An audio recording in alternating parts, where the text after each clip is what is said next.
नमस्कार, स्वागत है आपका इंडिया न्यूज में। मैं हूं आपके साथ अतुल प्रताप सिंह। जी हां, आ गया है कोरोना से लड़ने के लिए रामबाण, और उस रामबाण को लेकर हम चर्चा करेंगे। एक बार फिर से भारत ने न सिर्फ अपने तमाम नागरिकों के लिए बल्कि दुनिया के लिए एक नई उपलब्धि हासिल की है, या फिर कह सकते हैं कि एक नया विकल्प दिया है। इस बीच कोरोना से जारी लड़ाई के खिलाफ एक राहत की खबर भी आई है, जो अपने आप में इस वक्त अगर हम देखें तो तमाम लोगों के लिए संजीवनी है। Drugs controller general of India ने शनिवार को ड्रग 2 डीऑक्सी डी ग्लूकोज दवा से कोरोना के इलाज को इमरजेंसी अप्रूवल दिया है। इसकी तत्काल जरूरत महसूस की गई। कोरोना संक्रमित मरीज के लिए यह एक वैकल्पिक उपचार हो सकता है। जिन मरीजों पर इस दवा का ट्रायल किया गया उनकी आरटीपीसीआर रिपोर्ट निगेटिव आई है। 100 से ज्यादा लोगों पर इसका ट्रायल किया गया, वो ट्रायल सफल था, और उसको देखते हुए, इस ट्रायल की सफलता को देखते हुए इसको तत्काल मंजूरी दी गई है। इसीलिए इंडिया न्यूज अपनी ओपीडी में इस पर चर्चा भी करेगा, और हम इसीलिए कह रहे हैं कि यह वाकई रामबाण है। अब अगर हम रामबाण दवा की बात करें तो सबसे पहले हम आपको दिखाते हैं कि कोरोना के लिए कौन सी रामबाण दवा है। कोरोना की जो दवा आई है 2DG, इसको कारगर दवा माना जा रहा है। कोरोना से इंफेक्शन नहीं दिखाई दे रहा अगर इसका ट्रायल किया जा रहा है। डीआरडीओ की दवा से इंफेक्शन गायब होता दिख रहा है, और गायब हुआ है। इसका सफल ट्रायल भी किया गया। कोरोना शरीर के सेल्स पर सीधा अटैक करता है, लेकिन जब डीआरडीओ की ये रामबाण दवा कुछ लोगों पर ट्रायल के तौर में अगर देखा गया तो वहां इंफेक्शन काफी कम दिखाई दिया। सेल्स को बहुत तेजी से, चूंकि कोरोना वायरस नुकसान पहुंचाता है, लेकिन इस दवा के आने के बाद जो सेल्स हैं पुराने आकार में आ गए हैं। ये अपने आप में एक उपलब्धि भारत के लिए और राहत की खबर आम जनता के लिए है। कोरोना शरीर पर सीधा हमला करता है। डीआरडीओ की दवा रेप्लिकेट होने से रोकती है, क्योंकि अब जो कोरोना का नया वायरस नए म्यूटेशन के साथ आया, वहां पर आप समझिए कि मल्टी ऑर्गन उसका एक तरीके से इफेक्ट है। पहले जो सिम्टम्स थे पहले फेज के, वो अब इस दूसरे दौर में पूरी तरह से बदल गए हैं। लेकिन इस दवा को लेने के बाद या इसका ट्रायल जिन पर किया गया, उसमें पुराने सेल्स अपने आकार में आते दिखाई दिए, और सेल्स पर उतना ज्यादा प्रभाव नहीं था, ऑर्गन्स पर उतना प्रभाव नहीं था। अब 2DG की अगर हम बात करें तो 2DG दवा कैसे लेंगे और किस तरीके से इसका इस्तेमाल होता है, यह बहुत ही सिंपल है। पाउडर या पानी, जो पाउडर होगा उसको पानी में घोलकर आप पी लेंगे। पाउडर फॉर्म में है, उसको आप पानी में घोलकर सीधा पी सकते हैं, मरीज को दिया जा सकता है। यह सीधा इसका एक तरीका है इसको लेने का। 2DG दवा का फायदा क्या है, जरा जल्दी से वो भी हम आपको ग्राफिक के जरिए दिखाते हैं। 3 दिन में, मात्र 3 दिन में मरीज ठीक हो जाता है। ऑक्सीजन की जो आज सबसे ज्यादा हालत खराब है, या फिर कहें उसको लेकर लोगों में पैनिक है, ऑक्सीजन की जरूरत इस दवा को लेने के बाद कम होती है, क्योंकि ऑक्सीजन लेवल भी ये बढ़िया मेंटेन रखता है। जल्दी रिकवरी में मदद मिलती है, और आरटीपीसीआर जो रिपोर्ट है इस दवा का जिन पर ट्रायल किया गया वहां पर वो रिपोर्ट निगेटिव आई। अब डीआरडीओ की दवा कब इसका ट्रायल हुआ यह भी आपको बताते हैं। अप्रैल 2020 से मार्च 2021 तक 3 क्लिनिकल ट्रायल्स इसके किए गए। ट्रायल का पहला फेज अप्रैल मई 2020 में खत्म हुआ था। दूसरे फेज की अगर हम बात करें तो दूसरा जो फेज है वो मई से अक्टूबर 2020 के दौरान का है, जब ये सेकंड ट्रायल चल रहा था। सेकंड फेज में 110 ऐसे मरीज थे जिन पर इस दवा का ट्रायल किया गया। दूसरे फेज के ट्रायल में मरीज 2.5 दिन में रिकवर हो गए। मोटा मोटा एक 3 दिन का आंकड़ा था, लेकिन 2.5 दिन में मरीज वहां पर रिकवर हुए। ये अपने आप में बहुत अच्छा था इस ट्रायल में। मई 2021 की बात करें तो दवा के इमरजेंसी यूज के लिए अप्रूवल दी जा चुकी है, मंजूरी दी जा चुकी है, और अब ये दवा आम लोगों तक भी पहुंचाई जाएगी। कहां कहां पर ट्रायल किया गया, जरा वो भी अपने दर्शकों को हम बताते हैं। ऐसे 10 राज्य हैं जहां पर इस दवा का ट्रायल किया गया। राजधानी दिल्ली से लेकर उत्तर प्रदेश, पश्चिम बंगाल, गुजरात, राजस्थान, महाराष्ट्र, तमिलनाडु, आंध्र प्रदेश, तेलंगाना, कर्नाटक, 27 अस्पतालों के 220 मरीजों पर इस दवा का ट्रायल किया गया। ये पिछले लगभग देखिए कि 2020 से 21 तक का ये आंकड़ा था, जब हम आपको बताया कि कहां से इसका किस फेज में ट्रायल हुआ, किन किन राज्यों में ट्रायल हुआ। इन तमाम जगहों पर इसका ट्रायल करने के बाद अब इसके इमरजेंसी यूज को अप्रूवल दी जा चुकी है। आइए आपको सुनाते हैं कि डीआरडीओ के साइंटिस्ट सुधीर चंद्रा ने इस दवा के आने के बाद, इमरजेंसी अप्रूवल के बाद क्या कहा। मॉलिक्यूल है 2-डीऑक्सी डी ग्लूकोज, जिसको हमने टेस्ट करना शुरू किया था अप्रैल 2020 में, और सीसीएमबी हैदराबाद में हमने पहला एक्सपेरिमेंट इसमें किया था, जिसमें कि वायरस के ऊपर 2DG का इफेक्ट, जिसको 2-डीऑक्सी डी ग्लूकोज भी कहते हैं, इसका इफेक्ट हमने स्टडी किया था और उसमें हमें बहुत अच्छे रिजल्ट्स मिले थे। उसके बाद हमने ड्रग कंट्रोलर से इसके लिए प्रार्थना की थी कि हमें क्लिनिकल ट्रायल्स की इजाज़त दी जाए और क्लिनिकल ट्रायल्स हमारे शुरू हुए मई 2020 में और फेज़ 2 क्लिनिकल ट्रायल्स मई 2020 से लेकर के और अक्टूबर 2020 तक चले, जिसमें कि बहुत अच्छे हमारे को इसके रिजल्ट्स मिले हैं, जिसमें पेशेंट्स को कोविड-19 पेशेंट्स को ये ड्रग देने पे काफ़ी अच्छा फ़ायदा हो रहा है। जी हाँ, तो इंडिया न्यूज की ओपीडी में हम अपने दर्शकों से भी अपील करते हैं कि वो भी हमारे साथ जुड़ें और जो भी उनके मन के सवाल हैं, जो संशय हैं, जो पीड़ा है या फिर उनको कोई सुझाव चाहिए तो हमारे साथ डॉक्टरों का एक खास पैनल होगा। उनसे आप वो सीधा सवाल ले सकते हैं और हमारे जरिए आप अपनी शंका को दूर कर सकते हैं या फिर अगर किसी तरीके की असमंजस की स्थिति आपके आसपास है तो वो पैनिक भी आपको दूर करने के लिए आपकी जिम्मेदारी बनती है समाज के लिहाज से, नजरिए से। हमारे साथ इस वक्त डॉक्टर धीरज कौल साहब जुड़ चुके हैं जो कि फिजिशियन है, सीधे अमेरिका से हमारे साथ जुड़ रहे हैं, न्यूयॉर्क से। डॉक्टर धीरज कौल, बहुत स्वागत है आपका इंडिया न्यूज। नमस्कार। नमस्कार डॉक्टर धीरज कौल, सबसे पहला सवाल यही, खुशी से होती है कि भारत ने कोरोना वैक्सीन सबसे पहले एक तरीके से दुनिया को दिया और अब एक रामबाण दवा भी जो कि इस वक्त इमरजेंसी अप्रूवल दिया जा चुका है। सीधा सबसे पहला सवाल एक आम दर्शक के लिए मैं चाहूंगा कि आप खुद इस दवा को कैसे देखते हैं और कितना व्यवहारिक रहेगी और किस तरीके से कोरोना की लड़ाई में ये कारगर है। देखिए, नमस्कार। पहले तो मैं बधाई देना चाहूंगा इस ड्रग की डेवलपमेंट के लिए। एक ये बहुत ही इंपॉर्टेंट टूल है। जैसे कि आप जानते हैं, कोरोना वायरस में मेडिकल जर्नलिज्म कर रहा हूँ पिछले साल से इंटरनेशनली और इंडिया में भी, तो अभी तक हमारे पास कोई कारगर एज सच दवाई नहीं है जो कोरोना वायरस की रेप्लिकेशन को इतनी तेजी से रोके जो ये अब दिखा रहा है 2DG जो भारत में डेवलप हुआ है। इससे ये जानना जरूरी है, जब कोरोना वायरस में 1 मिनट लेके समझाना चाहूंगा।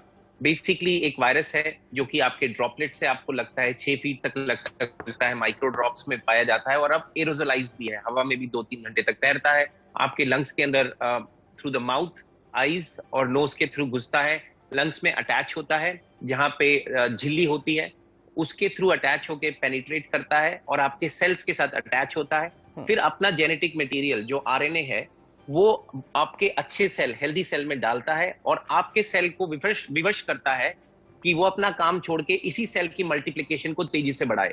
अब ये 2DG दवाई क्या करती है, ये वो सेल की मल्टीप्लिकेशन को रोक रही है। उससे क्या होता है कि सेल इस वायरस का गुलाम हुए बगैर अपना काम करता है और इवेंचुअली ये वायरस क्लियर होता है।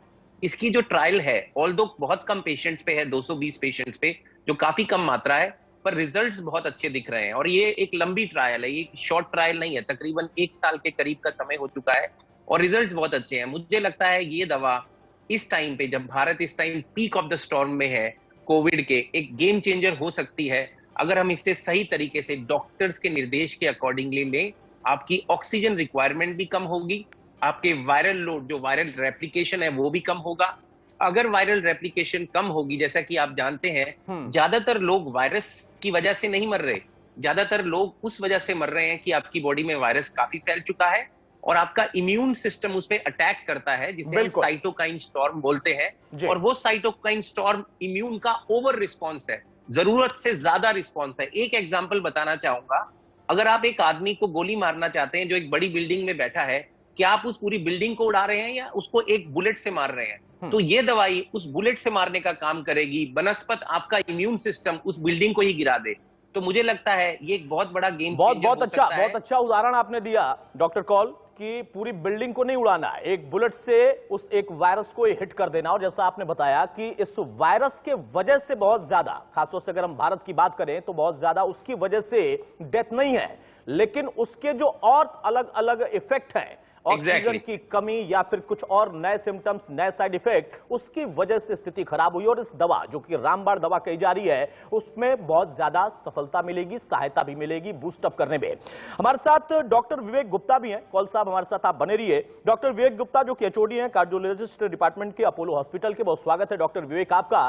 डॉक्टर विवेक, जो बात कह रहे हैं कौल साहब, अपने आप में वाकई एक रामबाण दवा है, लेकिन आज की जो स्थिति है जिसका जिक्र उन्होंने किया कि ऑक्सीजन लेवल अचानक से कम हो जाना, उसको लेकर देखिए पिछले लगभग 15 दिन से या 1 महीने के आसपास की स्थिति बन गई भारत में कि एक पैनिक सिचुएशन, बहुत सारी चीजें ऐसी जो कि वाकई दिखाई दिया कि हाँ उस पर हमें हमारे देश को काम और करना होगा। लेकिन उस बीच में डीआरडीओ ने एक लंबे ट्रायल के बाद जो कि एक दवा तैयार की है, वहां वो ऑक्सीजन की कमी अगर पूरी करती है या फिर कुछ और उसकी वजह से जो साइड इफेक्ट बॉडी में थे उस पर वो वर्क कर रही है, सेल्स अपना काम करते रहे, इसको किस दायरे में और किस हिसाब से पूरे देश में वितरित किया जाए, वो प्लान तैयार हो, कितनी जरूरत तत्काल महसूस होती है?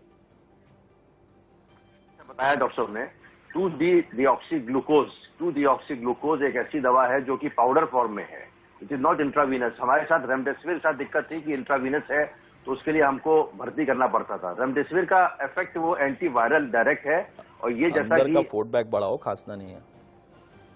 क्या है, जब वायरस सेल के अंदर घुस जाता है तो राइबोसोम को मजबूर करता है, जो बॉडी के सेल के, कि वो बॉडी के सेल के राइबोसोम को वो रेप्लिकेशन के लिए मजबूर करे।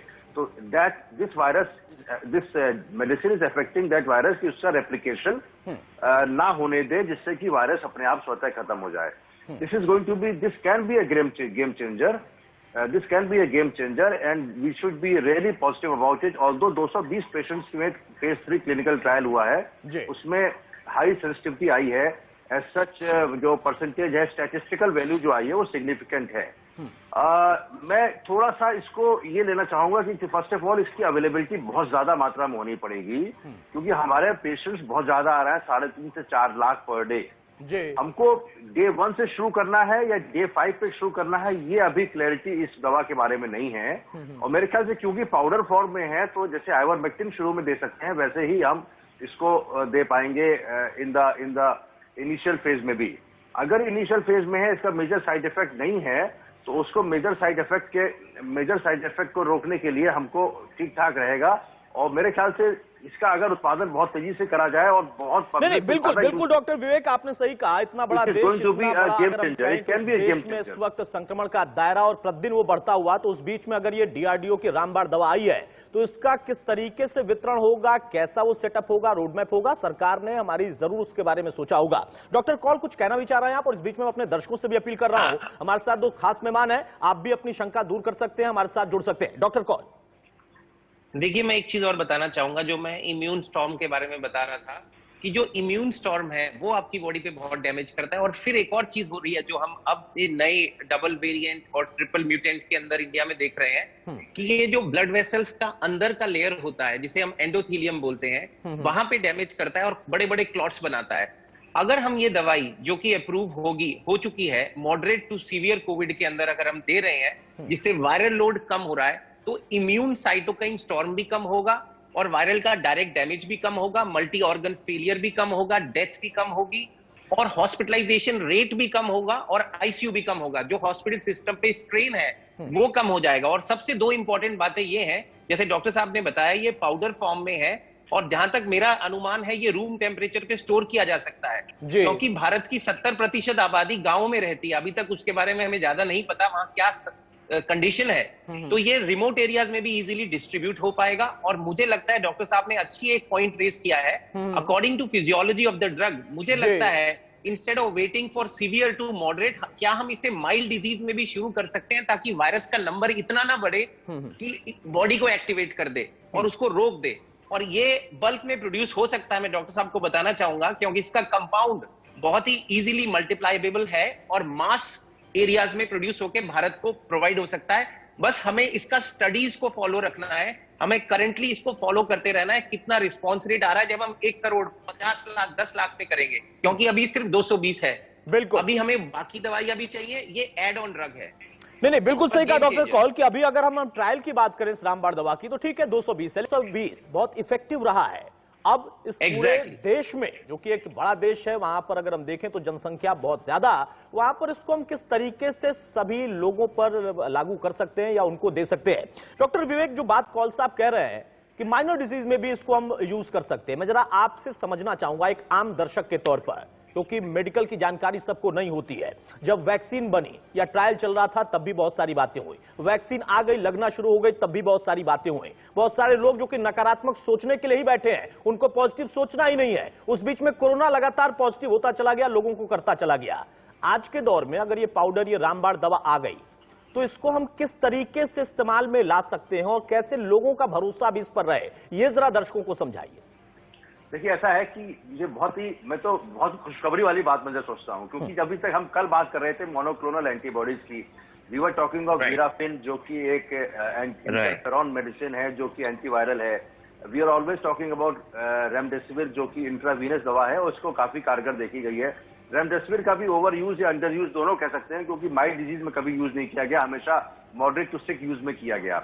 इसका भी अभी तक ये जैसा कि है, जो स्टडीज की गई हैं, वो उन्होंने जिसको ऑक्सीजन की रिक्वायरमेंट है उसी को यूज किया हुआ है, जैसा मैं पढ़ रहा था इसके बारे में, और उसमें ऑक्सीजन की रिक्वायरमेंट की कमी देखी गई। अगर हम किसी भी दवा को शुरुआत में, शुरू से कह रहा हूं, आज इस खास करके फेज 2 में जो वेव 2 आई है, जब हम किसी दवा को शुरुआती दौर में शुरू कर पाए, लेकिन होता क्या, monoclonal antibody is very expensive, we can't use it. अभी इमरजेंसी यूज ऑथराइजेशन अभी थोड़े दिन पहले ही भारत ने किया, नवंबर में इसको नकार दिया था, और वीराफिन अभी आई नहीं है, अवेलेबल नहीं हो पाई है। वैक्सीनेशन 2 महीने बाद उसका इफेक्ट आता है। This is going to be a real game changer if it really found to be efficacious. 2-deoxy-glucose, a very simple compound which is found to be antiviral because it prevents the replication of virus inside the cell. Exactly. तो virus अपना नहीं, लेकिन doctor विवेक, मैं फिर से आपको रोकूंगा। मैं चाहूंगा कि दर्शकों तक ये जानकारी सही पहुंचे, सरल शब्दों में पहुंचे। आपने कहा कि बहुत सिंपल कंपाउंड का ये पाउडर होगा या ये दवा है, लेकिन वो सिंपल कंपाउंड किस लेवल पर इस्तेमाल हो सकता है, किस ब्रैकेट में इस्तेमाल हो सकता है? छोटे से एक बच्चे से लेकर क्या बुजुर्ग तक हो सकता है, या इसमें कोई ब्रैकेट होगा या रखना होगा? देखिए, पाउडर फॉर्म में है, इसको पानी में घोल के देना है, और एक बार देना है और या रोज देना है, ये अभी क्लैरिटी इसमें भी नहीं है। लेकिन ऐसा है कि ये मेरे ख्याल से रोज एक बार देना पड़ेगा और 5 दिन तक देना पड़ेगा, और शुरुआती दौर में देना पड़ेगा।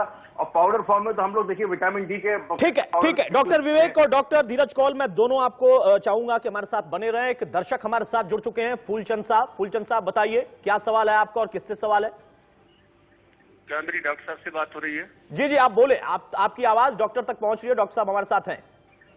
सर, मैं एक्चुअली मेरी एज 52 ईयर्स है जी। तो मैंने पहली वैक्सीन 10 मार्च को ली, नहीं 10 अप्रैल को।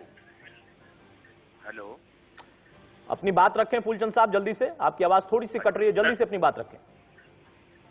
10 अप्रैल को ली है, और दूसरी डोज क्या मैं ले सकता हूं सर? पहली डोज आपने कब ली थी, फिर से आप बताएं। 10 तारीख को। ठीक है, डॉक्टर विवेक जवाब देंगे फूलचंद जी का। उनका कहना है दूसरी डोज अब लेने के लिए वो क्या तैयार हैं, ले सकते हैं? बिल्कुल, देखिए ऐसा है, अगर कोविशील्ड ली है तो 8 हफ्ता, और कोवैक्सीन ली है तो 3 से 4 हफ्ता।